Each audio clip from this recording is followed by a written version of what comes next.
कभी सोचा है कि मरीज आपके ज्ञान से ज्यादा आप पर भरोसा क्यों करते हैं?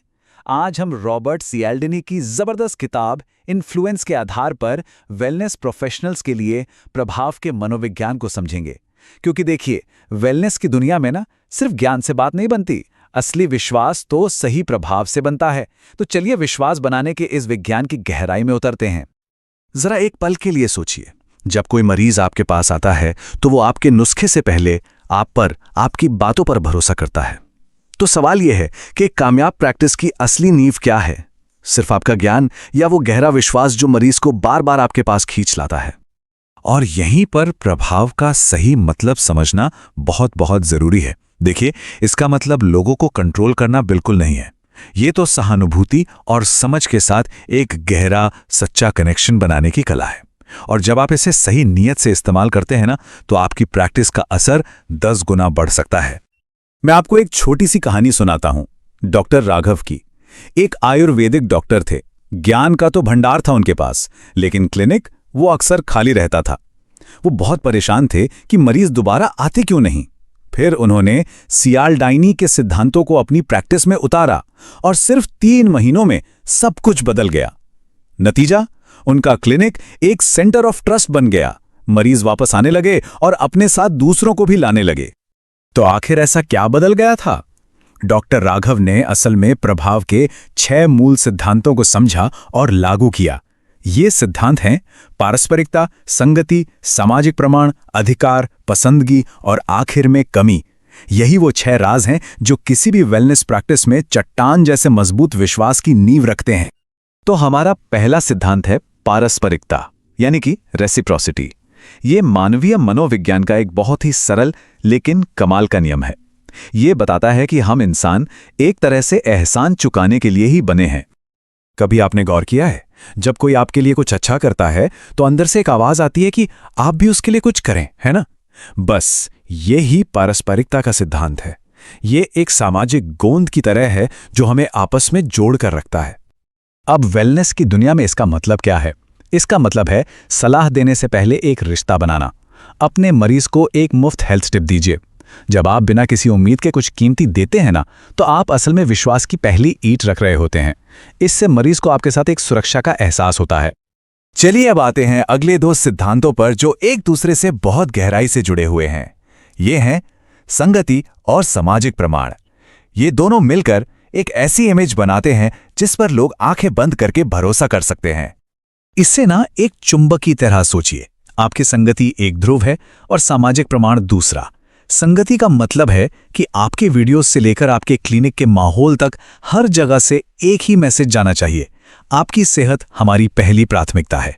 और जब ये वादा मरीजों की सफलता की कहानियों से जुड़ जाता है तो ये विश्वास को जबरदस्त तरीके से अपनी तरफ खींचता है। और यही सामाजिक प्रमाण की असली ताकत छिपी है। देखिए, कहानियां सिर्फ फैक्ट्स नहीं बताती, वो तो इमोशंस जगाती हैं। और जब लोग आपसे भावनात्मक रूप से जुड़ जाते हैं तो वो आप पर भरोसा करते हैं। आपके एक मरीज की सफलता की कहानी 100 रिसर्च पेपर से ज्यादा असरदार हो सकती है, क्योंकि वो उम्मीद जगाती है। अब हम उन सिद्धांतों पर चलते हैं जो सीधे आपकी व्यक्तिगत विश्वसनीयता और इमोशनल कनेक्शन पर फोकस करते हैं। ये हैं अधिकार और पसंदगी। मतलब लोग एक्सपर्ट्स को सुनते तो हैं, लेकिन चुनते उन एक्सपर्ट्स को हैं जिन्हें वे पसंद करते हैं। हर मरीज एक एक्सपर्ट की तलाश में होता है। और अधिकार का मतलब अपनी बड़ाई करना नहीं है, बल्कि अपनी विशेषज्ञता का प्रमाण देना है। अपनी फील्ड के टॉपिक्स पर छोटी छोटी जानकारी वाली रील्स बनाना या कोई रिसर्च शेयर करना, ये सब आपके अधिकार का सबूत है। ये लोगों को बताता है कि आप उनकी मदद करने के लिए सही इंसान क्यों हैं। लेकिन सिर्फ एक्सपर्ट होना ही काफी नहीं है। लोग उन डॉक्टर्स या कोचेस को ज्यादा अपनाते हैं जिनसे वो एक जुड़ाव महसूस करते हैं। अगली बार जब कोई मरीज आपसे बात करे तो अपना फोन नीचे रखिए, उनकी आंखों में देखिए और सच में सुनिए कि वो क्या कह रहे हैं। ये छोटा सा बदलाव एक बहुत बड़ा फर्क ला सकता है, क्योंकि लोग उसी इंसान के पास वापस जाते हैं जो उन्हें यह महसूस कराता है कि उन्हें सुना गया है। और अब हमारा छठा और आखिरी सिद्धांत, कमी की शक्ति, यानी द पावर ऑफ स्कैर्सिटी। ये एक बहुत ही दिलचस्प मनोवैज्ञानिक चीज है जो बताती है कि हम लिमिटेड चीजों को ज्यादा कीमती क्यों समझते हैं। सोचिए, जब कोई लिमिटेड एडिशन फोन लॉन्च होता है तो लोग उसे खरीदने के लिए लाइनों में क्यों लग जाते हैं? क्योंकि उन्हें पता है कि ये हमेशा नहीं मिलेगा। बस यही कमी की शक्ति है। जब कोई चीज दुर्लभ होती है तो हमारा दिमाग उसे अपने आप ज्यादा जरूरी मान लेता है। आपके कंसल्टेशन के सीमित स्लॉट्स या किसी खास प्रोग्राम में लिमिटेड सीटें, ये चीजें लोगों को एक्शन लेने के लिए मोटिवेट करती हैं। लेकिन एक बात याद रखिएगा, इसका इस्तेमाल कभी भी अपने मरीजों को बहकाने या उन पर दबाव डालने के लिए नहीं करना चाहिए। इसका सही इस्तेमाल उन्हें फैसला लेने में मदद करने के लिए होता है, उन्हें हेरफेर करने के लिए नहीं। तो अब सबसे बड़ा सवाल यह है, इन सभी सिद्धांतों को अपने रोजमर्रा की प्रैक्टिस में कैसे लागू करें। चलिए इसे एक बहुत ही सरल फॉर्मूले में समझते हैं। तो यह है विश्वास बनाने का 3 चरणीय फॉर्मूला। पहला, हमेशा कुछ मुफ्त मूल्य देकर बातचीत की शुरुआत करें।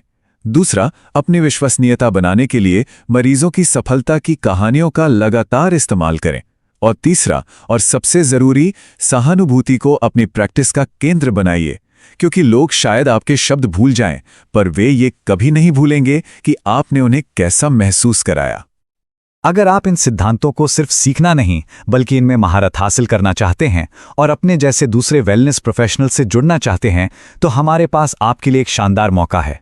16 नवंबर 2025 को जयपुर में अंतर्राष्ट्रीय आयुष कॉन्क्लेव 3.0 हो रहा है, जहां आपको अपनी विजिबिलिटी, लर्निंग और लेगेसी तीनों को एक साथ अपग्रेड करने का मौका मिलेगा। अभी नॉमिनेट करें क्योंकि सीटें लिमिटेड हैं।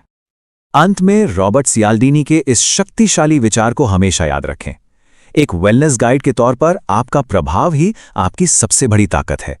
तो अपने ज्ञान को अपने प्रभाव से जोड़िए और आप एक ऐसी प्रैक्टिस बनाएंगे जो ना सिर्फ कामयाब होगी बल्कि बहुत सार्थक भी होगी। और जब ये प्रभाव एक सच्चे और शुद्ध दिल से आता है तो ये सिर्फ एक ब्रांड नहीं बनाता, ये एक आंदोलन बन जाता है। एक ऐसा आंदोलन जो सच में लोगों की जिंदगी में एक सकारात्मक बदलाव लाता है और उन्हें स्वस्थ बनाता है। तो सीखते रहें, स्वस्थ रहें और एक लेजेंड बने। धन्यवाद।